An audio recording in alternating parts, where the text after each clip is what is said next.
একটা সময় আমাদের এলাকায় এরকম প্রচলন ছিল, হাতে কাটা সেমাই না হলে বিয়ে বাড়ি বা স্বাদের অনুষ্ঠান বা 15 রমজানে এটা খাওয়াই লাগবে, এটা না খাওয়ালে হবেই না, এরকম একটা প্রচলন ছিল। তো আমার মাও মাঝে মাঝেই বানাতো। তো বিশেষ করে 15 রমজানে এই পিঠাটা খেতে হবে, এরকম একটা প্রচলন ছিল। আমার মাকেও দেখেছি 15 রমজান বা মাঝে মাঝে এই পিঠাটা বানাতো, মার সঙ্গে সঙ্গে আমিও বানাতাম ছোটোবেলা থেকে। তো এটা বানাতে হলে প্রথমে যেটা করতে হয়, কিছুটা চাউলের গুঁড়া দিয়ে আটা বানিয়ে নিতে হয় রুটি বানানোর মতো করে। তো সেভাবে করে আমি বানিয়ে নিয়েছি। আর সেখান থেকে কিছুটা এভাবে করে লম্বা লম্বা করে বানিয়ে নিতে হয়। সেই লম্বাটা দিয়ে আবার হাত দিয়ে এভাবে করে ঘুরিয়ে ঘুরে সুন্দর করে সেমাই পিঠাটা বানিয়ে নিতে হয়। গ্রামের মেয়েরা অবশ্য সবাই কম বেশি পারে, তো শহরের মেয়েরা অনেকেই পারে না, তো তাদের জন্য একটু উপকার হবে যদি তারা খেতে চায় এরকম পিঠা। তো এ পর্যায়ে দেখে বুঝতে পারছেন সবগুলো পিঠা বানানো হয়ে গিয়েছে। আর অল্প একটু আটায় অনেকগুলো পিঠা হয়। এখন উপর দিয়ে একটু গুঁড়া ছড়িয়ে আমি আজকে ফ্রিজে রেখে দেবো বক্সে করে। তো ফ্রিজে রেখে দিয়েছিলাম। পরের দিন যেটা করেছি, 1 কেজি দুধ নিয়ে নিয়েছি, লিকুইড দুধ। এই তো এখন হালকা একটু লবণ দিয়ে দিলাম। লবণ না হলে মিষ্টি জিনিস আসলে খেতে ভালোই লাগে না। এই পর্যায়ে একটু গোটা গরম মশলা দিয়ে দিয়েছি, 2 টুকরো দিয়েছি দারচিনি এবং 2 টুকরো এলাচ দিয়ে দিয়েছি।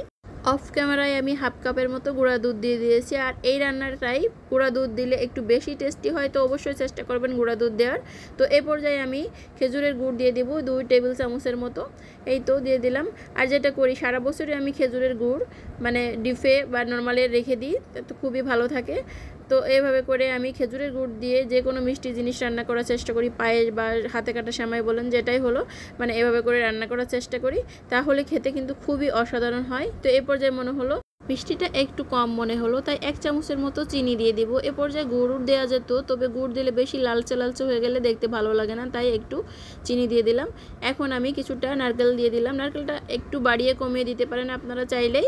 তো আমাদের বাসায় নারকেলটা একটু কম পছন্দ করে, তাই নারকেলটা একটু কমিয়ে দিয়েছি। এ পর্যায়ে বলক উঠে গিয়েছে দুধের। তো এখন আমি দিয়ে দেব আগেই হাতে বানিয়ে রাখা সেমাই পিঠাগুলো। তো সেমাই পিঠাগুলো দিয়ে অনবরত নাড়তে হবে, তা নাহলে নিচে লেগে যাওয়ার সম্ভাবনা থাকে।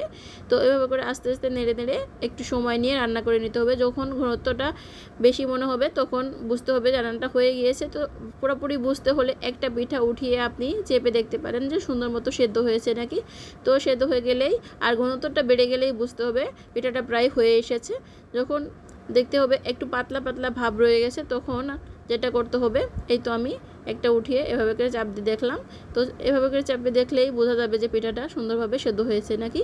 তো ঘনত্বটা একটু কম মনে হচ্ছে, তাই আমি হালকা একটু মানে হাফ চামচের মতো চাউলের গুঁড়া দিয়ে দিছি। এটা দিলে কি হয়, মানে সুন্দরভাবে একটু ঘন ঘন হয়ে আসে। আর এই পিঠাটা কিন্তু ঘন ঘন হলেই বেশি খেতে অসাধারণ হয়। তো একটু দইয়ের মতো ভাব হয়।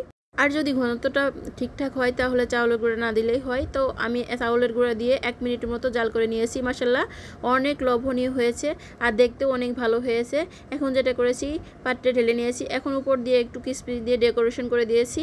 তো আমাদের বাসায় কিশমিশই ছিল, তাই কিশমিশ দিয়েছি। তো আপনারা চাইলে বাদাম দিয়ে বা কিশমিশ দিয়ে যে কোনোভাবেই সুন্দরভাবে একটু ডেকোরেশন করে নিতে পারেন।